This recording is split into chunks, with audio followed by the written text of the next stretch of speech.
भी प्राणी को उसका मन जीवन के अंत तक अपने जाल से निकलने नहीं देता। रस्सी में बांधकर उसे तरह तरह के नाच नचवाता रहता है।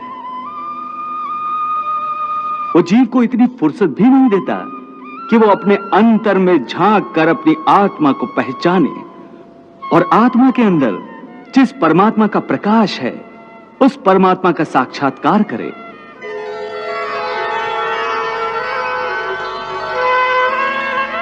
हे पार्थ, प्राणी के लिए आवश्यक है कि प्राणी अपने मन को काबू में करके अपने अंतर में झांक कर आत्मा को देखे।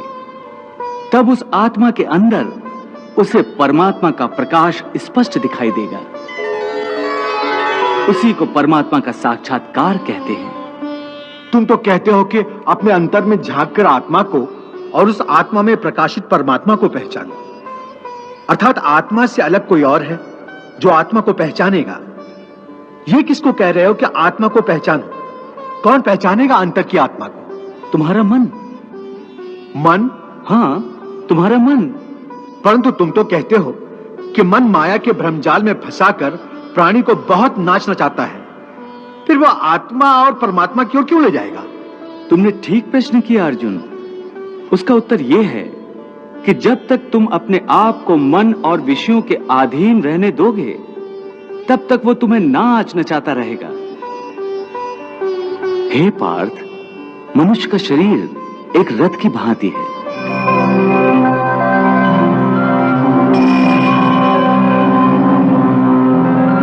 उस रथ के जो घोड़े हैं उन्हें मनुष्य की इंद्रियां समझो, जैसे आंख,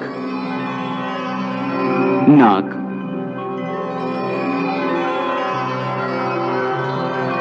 कान, मुख, जीवा आदि।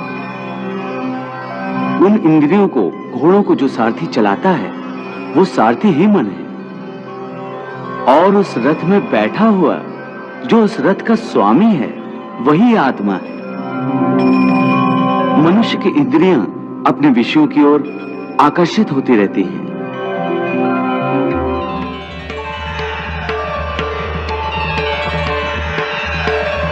और उसका मन इंद्रियों को उनके विषयों की ओर ही दौड़ाता रहता है।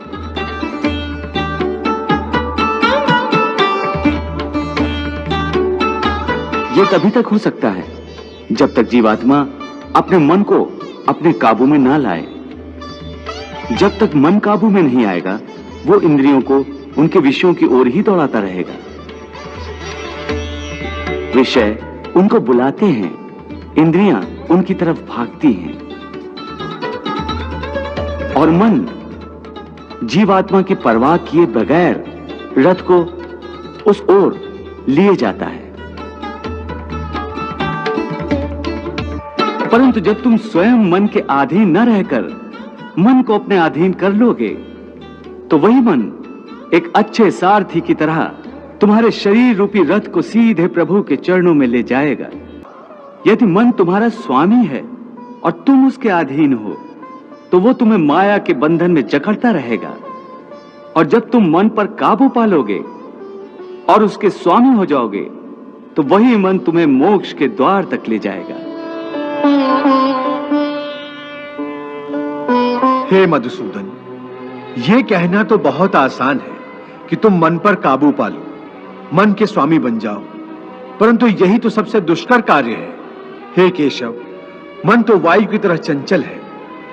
जिस प्रकार बहती हुई हवा पर काबू पाना असंभव है, इसी प्रकार इस चंचल मन को अपने अधीन करना अति दुष्कर काम है। हे अर्जुन, तुम्हारा यह कहना सत्य है कि मन अति चंचल है। उसे अपने वश में करना बहुत मुश्किल है।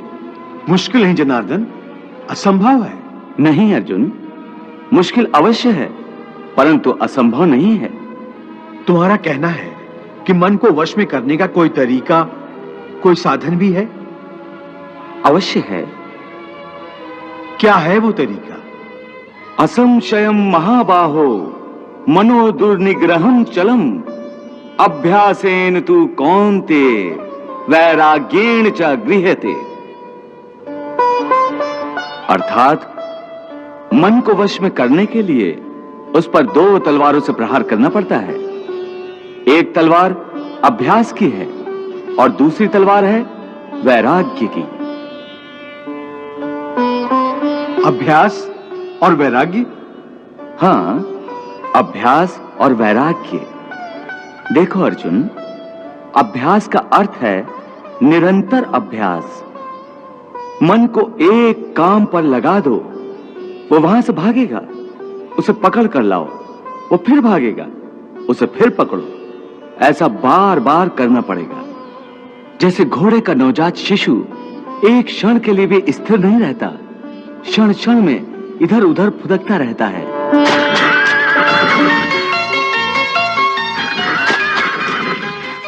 उसी प्रकार मन भी क्षण क्षण में इधर उधर फुदकता रहता है।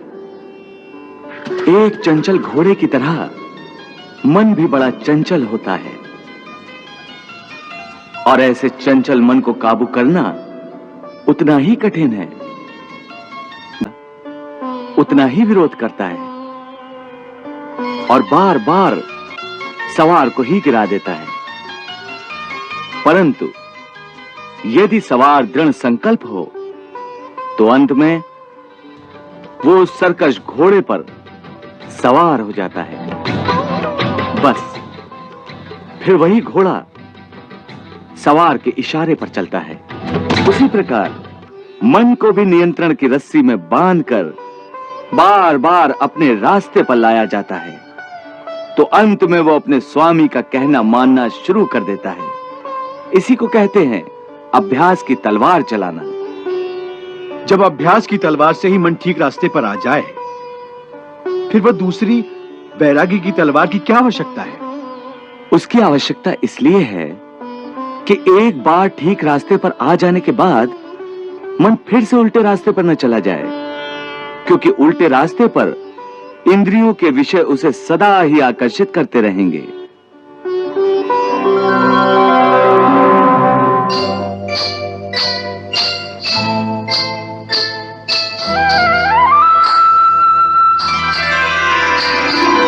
मिथ्या, भोग, विलास और काम की तृष्णा उसे फिर अपनी ओर खींच सकती है।